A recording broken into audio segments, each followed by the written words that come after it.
Welcome to the program. My guest is my friend Philip Yancey, my favorite author.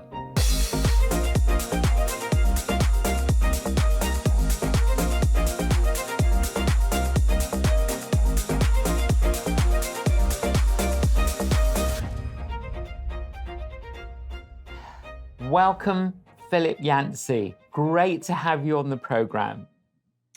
Thank you, J.John. I'm coming from Colorado, very different than the view you're seeing. In fact, if I just tilt my camera a little bit, you can see outdoors. There's a lake, there are trees, there are beautiful mountains out there. And this is a retreat where I go to do my intense writing.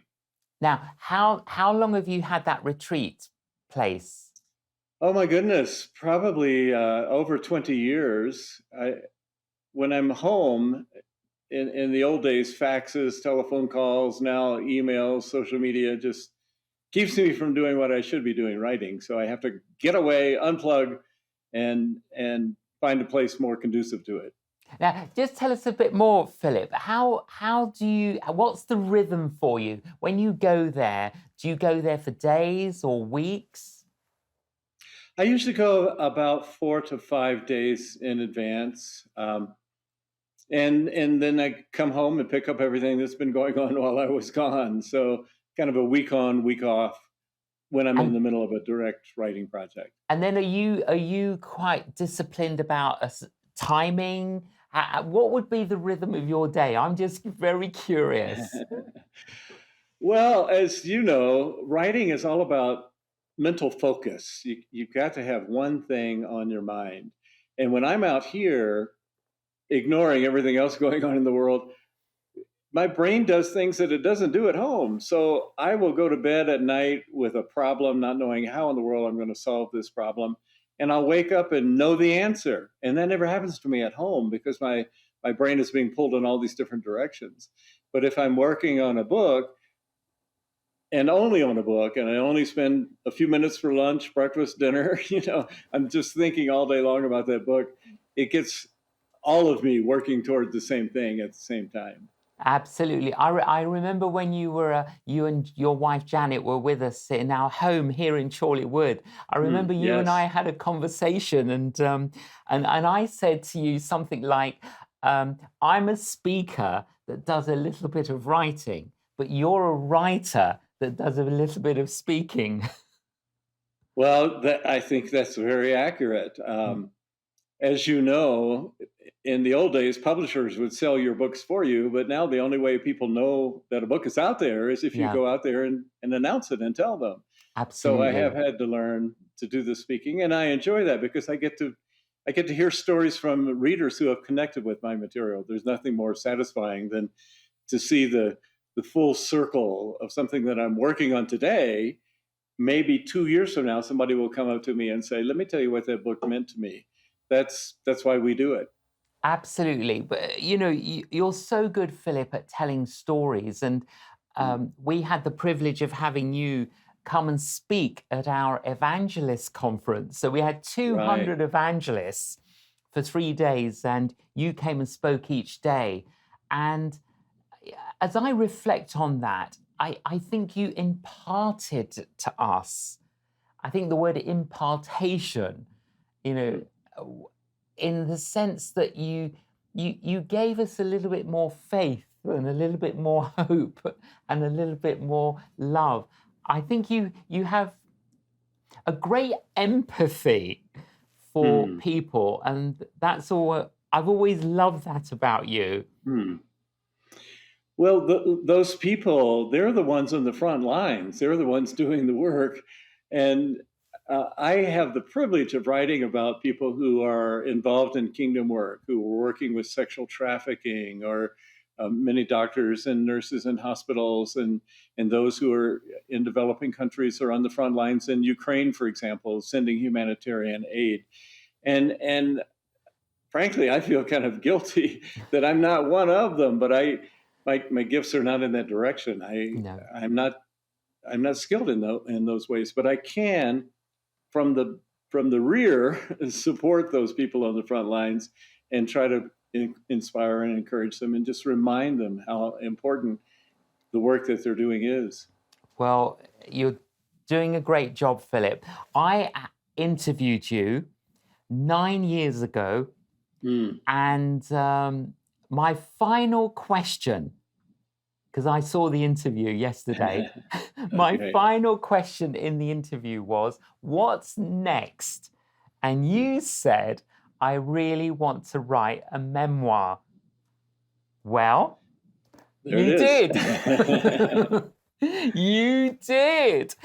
Where the Light Fell. Tell us, first of all, about the title. Yes, I will. It's a quote from St. Augustine, and he said, I couldn't look at the sun directly, it was too bright, but I looked on where the light fell, and gradually those rays took me back to the sun, took me to God. And that was true that's really the story of my life. You know, you've had people on who tell about being converted from drugs or alcohol or, prostitution, all sorts of things like that. And I was converted from the church. I was converted from a toxic church. And one of the things I learned growing up was not everyone who claims to speak for God does so.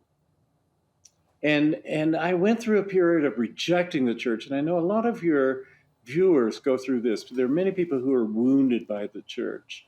And I wrote this book to kind of encourage them that that's not the end of the journey. My story is a story of overcoming a misrepresentation of God. When I grew up in my church, I saw God as this kind of scowling super policeman up in the sky who was just waiting to break somebody, to squash them, to keep them from having a good time. And the things that brought me back to God, where the light fell, were three things primarily. The beauties of nature. Nature was my refuge. A very dysfunctional family, noisy, full of contention. And I would go out into the woods and I would collect insects and chase butterflies and listen to birds and all that. That was my refuge. Classical music was another one. My brother was incredibly gifted musically, and I had a little training in the piano. And then the last one was romantic love. And those three things softened me. And I had become hardened and cynical and agnostic. And when I experienced those things, I realized the church has lied to me about God. God is the author of all good things, the father of all good gifts, the Bible tells us. And I haven't experienced them, but now I have through these things, nature, classical music, romantic love. I want to know the artist behind those, the creator behind those. There's a quotation that G.K. Chesterton used to use. He said, the worst moment for an atheist is when he feels a profound sense of gratitude and has no one to thank. Yes. And that's how I felt. Where the light fell, like Augustine, I couldn't look at the sun directly. I'd been scorched by the sun, by a bad image of what God was like. And then when I experienced God's goodness and grace and mercy, I wanted to get to know that God.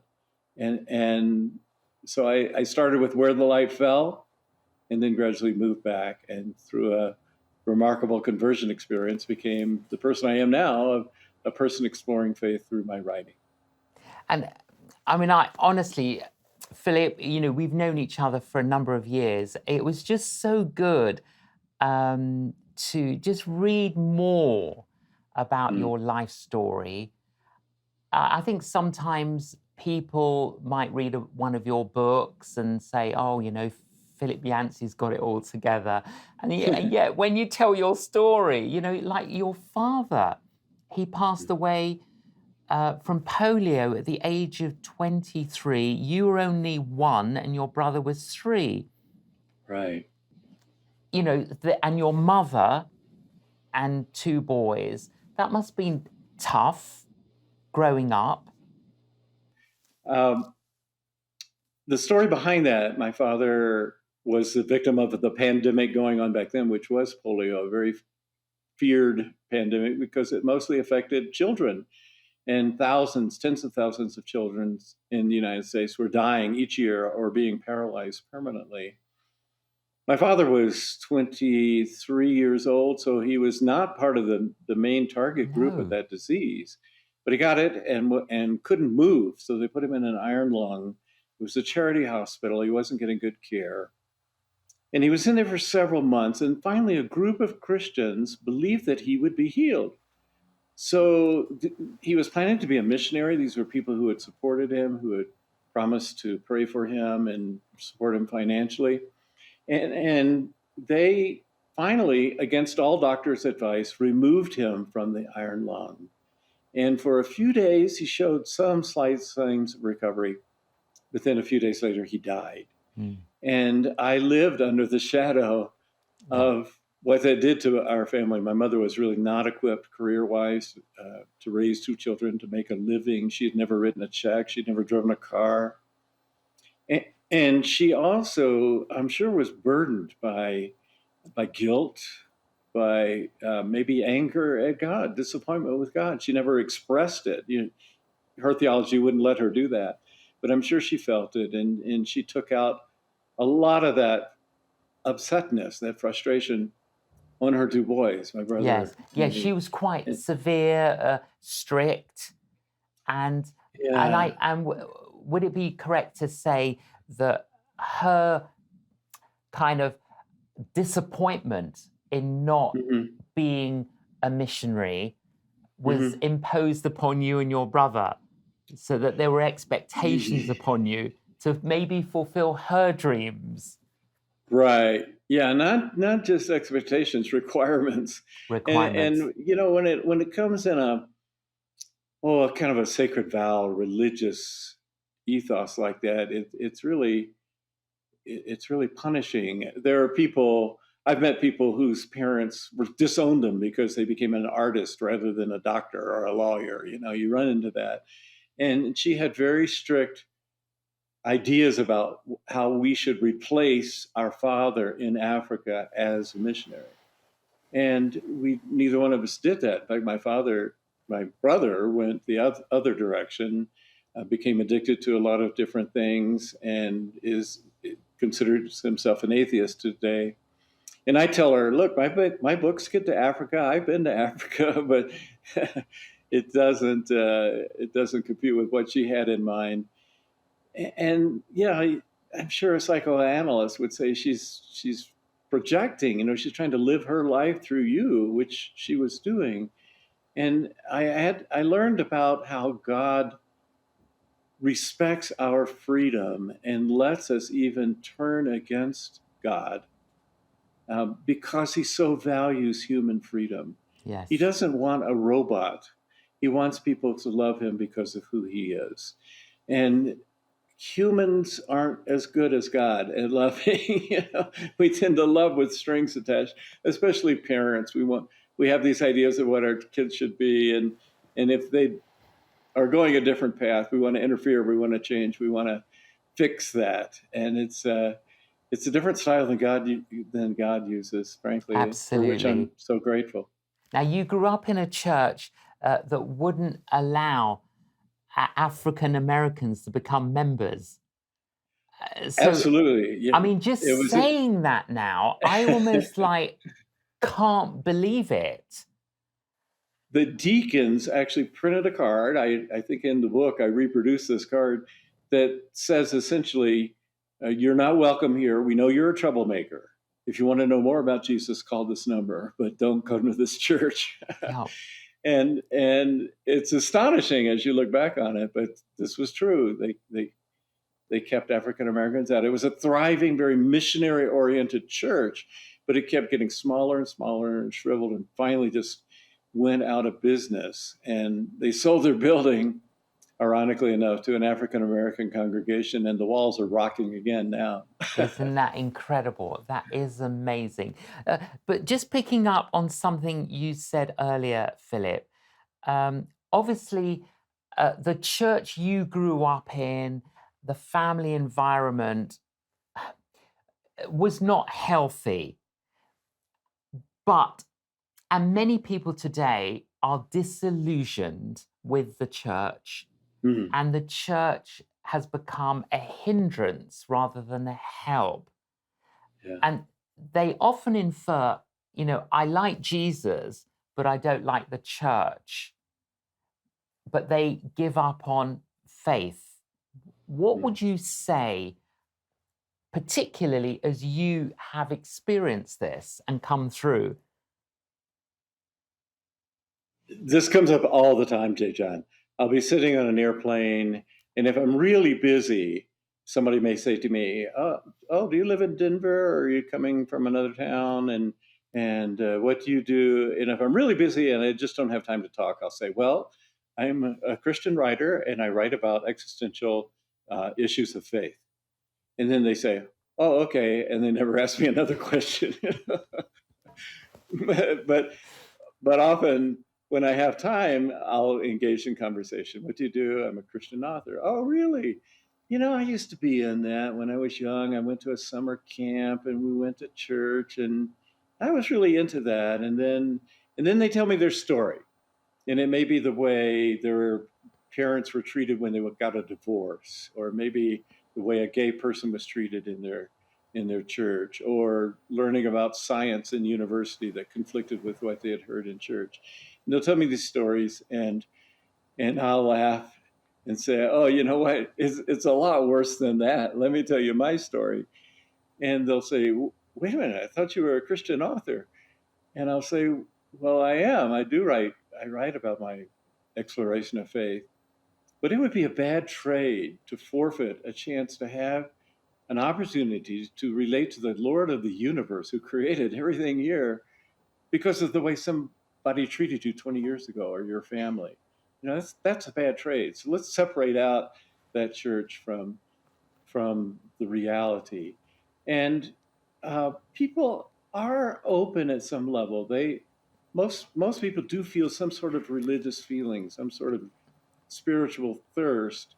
And one reason I wrote this book is for people just like that. Don't give up on faith just because of the church or the way some of its representatives have behaved. Now, as a journalist, we also do great things. I love to write about those things. There's a lot of beautiful work going on all over the world right now by Christians who are on the front lines following Jesus, doing what Jesus wants them to do. But we're human beings, and God gives us freedom, and we muck it up. And so my message is, don't judge God by the church. They're quite different. And in my own case, I had a pretty toxic church that I had to sort through. I had to fix. I had to figure out for myself, these people who claim to be speaking for God, sometimes they do, sometimes they don't. And it's got to be my own decision, my own wisdom that discerns which one of these should I listen to, which one of them should I follow. And as a journalist, I kept going to the people I could learn from and want to be like, rather than the people I could poke fun of or find fault with. But that's what I love about your honesty in the book, Philip, and how you navigated this. And I think that's an encouragement to anyone that's listening, that's a bit disillusioned with, as you said, a toxic church. I often say, well, have there been mistakes made in the name of medicine? Yeah, of course, there have been Yeah. lots of mistakes made. And I mean, thalidomide was a mistake, lots of Yeah. mistakes, but we don't throw out the whole of medicine because of the mistakes that are made. And in a similar way, as you said, there are many Christians who are doing incredible things around the world. Now, I actually think I have read most of your books. I Hmm. do. I think I've read most of your books, but my You should get two, a trophy. I should get a trophy, but my two favorite ones are these. uh, Uh, that's amazing how I grace think spread light. because of what you say here, like allowing us into your heart and then allowing us into your, almost opening the front door and letting us come into your home. Hmm. But I think this book about what's so amazing about grace, I'd never read anything like this Hmm. until I read this book. Obviously, you were prompted to write it by Yeah. God. Do you think, I was thinking about this, Philip, that God in the Bible, writing with his hand, his finger, he wrote the Ten Commandments. So that's law. But then he also wrote on the wall in Daniel, that's judgment. But then the Son of God wrote in the sand, and that's grace. Great. But Wonderful. sometimes we overemphasize law and judgment, and there's not enough grace, is there? And that last scene, well, one of the things that bothers me about that scene is that John doesn't bother to tell us what Jesus wrote. And the only time he wrote in sand. So the next rainstorm, windstorm that came along erased it. We don't have any actual writings of Jesus. That's the only time we have proof that he actually wrote. But that was a scene where people expected judgment, and they were perpetrating law. So the temple guards, the Pharisees, brought this woman who had done something wrong. She had committed adultery. She was caught in the act, and they were insisting on judgment, and that was the law. But Jesus came with a different message, a message of grace, saying, unless you are perfect, unless you've committed no sin, you have no right to judge another. I do, but I'm not going to. And actually, J.John, you may not know this, but this is the 25th anniversary of the book, What's Amazing About Grace. So I've been redoing it. I've been redoing it this year. There are a lot of millennials out there who aren't relating to some of the stories that I tell. So, for example, we hired a millennial and said, just go through and read this. And anytime there's something you don't recognize or understand, mark it in the margin. And so she would say things like, who is Al Gore? The vice president of the United States. But, yes. That's ancient history. And she would say, why do you keep talking about Yugoslavia? So it was very easy to update. Let's talk about Ukraine instead of Yugoslavia. Let's talk about current politicians. And I didn't change any of the inherent concepts of it, but rather just the fleshing out of it. So that should come out later this fall. Wonderful. I'm sure it'll be available in UK too. Wonderful. Now, Philip, we live in a world of miracle and mystery. And I know that the Lord preserved you from a car accident remarkably. He did preserve you, but recently you were diagnosed with Parkinson's. Right. What's happening now? How are you? At this stage, early stage, just diagnosed a few months ago, I'm 95% fine. I could bore you with kind of irritating little manifestations that come up. I live with a sword over my head because we all know Parkinson's can be very serious, can almost lock people so they can hardly move, and can affect your mind as well. And I don't know what the future is going to be like. I'm getting good treatment, good medication, and responding well to the medication. So I hope for the best. But it's a degenerative disease. It doesn't go two directions. It only goes one direction. It gets worse. It spreads. So as you know, J.John, I've written a lot about pain and suffering and why these things happen and what we can learn from it. In one sense, I say, well, okay, you've written about it. Let's see if you can live out what you've written about. My wife, Janet, came across, I guess, a definition of health that goes like this. Health is the ability to adapt to life as it happens. Yes. Health is the ability to adapt to life as it happens. And there's some things we can control. We can exercise. We can diet, eat a good diet. Avoid certain things that are harmful. But there's some things we can't control. Nobody knows where Parkinson's comes from, what causes it. There's no germ identified with Parkinson's. But there are 1 million people in the United States who have it, and now I'm one of them. And so the challenge for all of us, especially as we age, is how are we going to adapt to that? And how is our faith going to adapt to that? I've interviewed some people. Boy, I remember this story. You know, the name Corrie Ten Boom, Oh, I'm sure, yes. J.John. And Yes. the story where she was, I think because of strokes, was paralyzed and could just lie in bed. And she would put pictures of people she was praying for all around the walls. And her helpers would say, I could tell who she's praying for because I just watch her eyes light on this one person and maybe a little bit of a smile. And I know she's deeply praying for that person. And I've seen people who go ahead with incredible disabilities, and yet their faith shines through. And our faith has to adapt in ways like that. So I'm ready. It's not easy, and you know, it's not something that we wish upon ourselves, but we do face challenges where our faith is put to the test. Well, Philip, there are some plants that produce a beautiful fragrance, Mm. but they only produce a beautiful fragrance when they're crushed. And I think Mm. sometimes we don't always realize the aroma that the Lord is producing. And I do love that Romans 8 scripture that the Lord Yeah, can work it all for good, even yeah, if it's not good. yeah. Philip, I'm so glad you didn't go to Africa.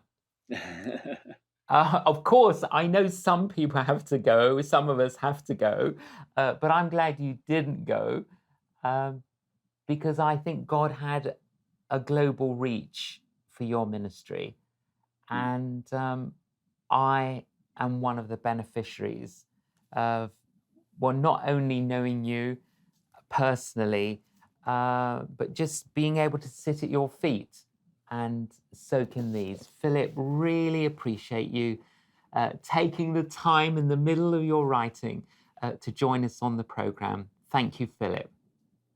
Well, J.John, you've been a friend, and I sit at your feet too. I get your books and learn from you, and thank you so much for all that you're doing, because you're not only in Africa as well, you're around the world and affecting people. And that's, you know, there are a lot of bad things about technology, but one of the good things is that things we're doing right now can be spread across the world with viewers that we may never meet in this lifetime. Wasn't that amazing? Wow. I love talking to my friend Philip Yancey.